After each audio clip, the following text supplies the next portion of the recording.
સાબરકાંઠાના હિંમતનગર ખાતે આજે માધ્યમિક તેમજ ઉચ્ચતર માધ્યમિક શાળાઓમાં શિક્ષકો માટે એક કેમ્પ યોજવામાં આવ્યો હતો।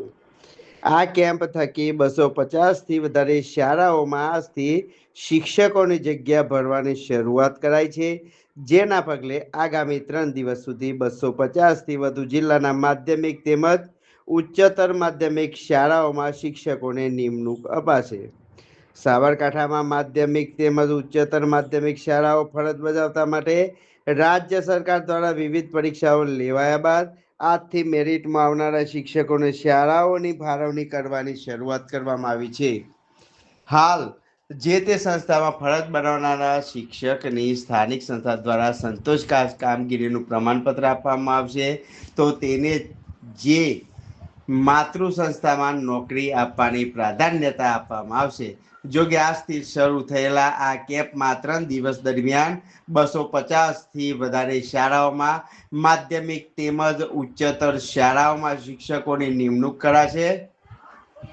સાબરકાંઠા જિલ્લામાં 250 જેટલી શાળાઓમાં શિક્ષકોની નિમણૂક થવાના પગલે શિક્ષણ સ્તરમાં પણ વ્યાપક ફેરફાર થશે તે નક્કી છે। મિત્રો, સાબરકાંઠા જિલ્લાથી મહત્વના સમાચાર આવી રહ્યા છે ત્યારે આપ જોઈ રહ્યા છો જીકે ટીવી ન્યૂઝ ગુજરાતી। અમારી ચેનલને લાઇક, શેર અને સબસ્ક્રાઇબ કરવાનું ભૂલતા નહીં, જેથી કરીને આવનારા સમાચાર આપના સુધી પહોંચી શકે। સાબરકાંઠાના હિંમતનગર ખાતે આજે માધ્યમિક તેમજ ઉચ્ચતર માધ્યમિક શાળાઓમાં શિક્ષકો માટે એક કેમ્પ યોજવામાં આવ્યો હતો। આ કેમ્પ થકી 250થી વધારે શાળાઓમાં આજથી શિક્ષકોની જગ્યા સાબરકાંઠા જિલ્લામાં માધ્યમિકમાં 157 ખાલી જગ્યાઓ ઉપર અને ઉચ્ચતર માધ્યમિકમાં 221 ખાલી જગ્યાઓ ઉપર જ્ઞાન સહાયકની નિમણૂક માટે આજે પહેલો રાઉન્ડ છે ભરતીનો। હવે એની અંદર આપણને જે ઉમેદવારો એ અરજી કરી છે ને સાબરકાંઠા જિલ્લો માંગ્યો છે એવા તમામ ટેટ 2 પાસ ઉમેદવારોને આજે ડોક્યુમેન્ટ વેરિફિકેશન થશે।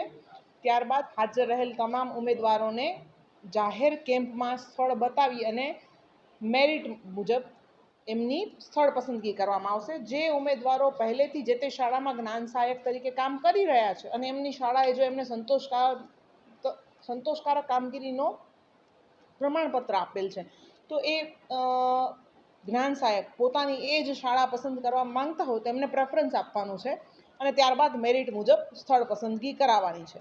આમ અહીં જ્ઞાન સહાયક તરીકે ઉમેદવારી કરનાર કે અરજી કરનાર તમામ ઉમેદવારોને ખૂબ પારદર્શી રીતે એમના મેરિટ મુજબ સ્થળ પસંદગી કરવા મળશે, જેના થકી શાળાઓમાં જે કોઈ શિક્ષકોની હાલ ઘટ છે જે તે વિષયની એ એમને મળી રહેશે।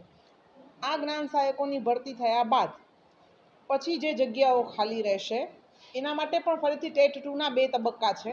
એ પૂર્ણ થયા પછી ટેટ 2 સિવાયના ટેટ 1 જે સમય પાસ હોય એને પસંદગી આપવામાં આવશે અને જો કોઈ અંતરિયાળ વિસ્તાર સુધી એવા કેન્ડિડેટ પણ નહીં મળે તો પછી જે શૈક્ષણિક લાયકાત ધરાવતા હોય તેવા ઉમેદવારોને અંતે એનું મેરિટ લિસ્ટ બનાવીને એની પસંદગી આપવામાં આવશે।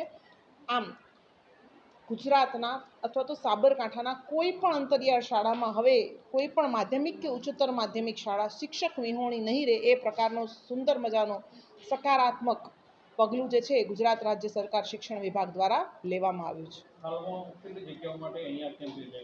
હાલમાં મેં કહ્યું એમ કે 157 માધ્યમિકની જગ્યાઓ અને 221 ઉચ્ચતર માધ્યમિકની જગ્યાઓ।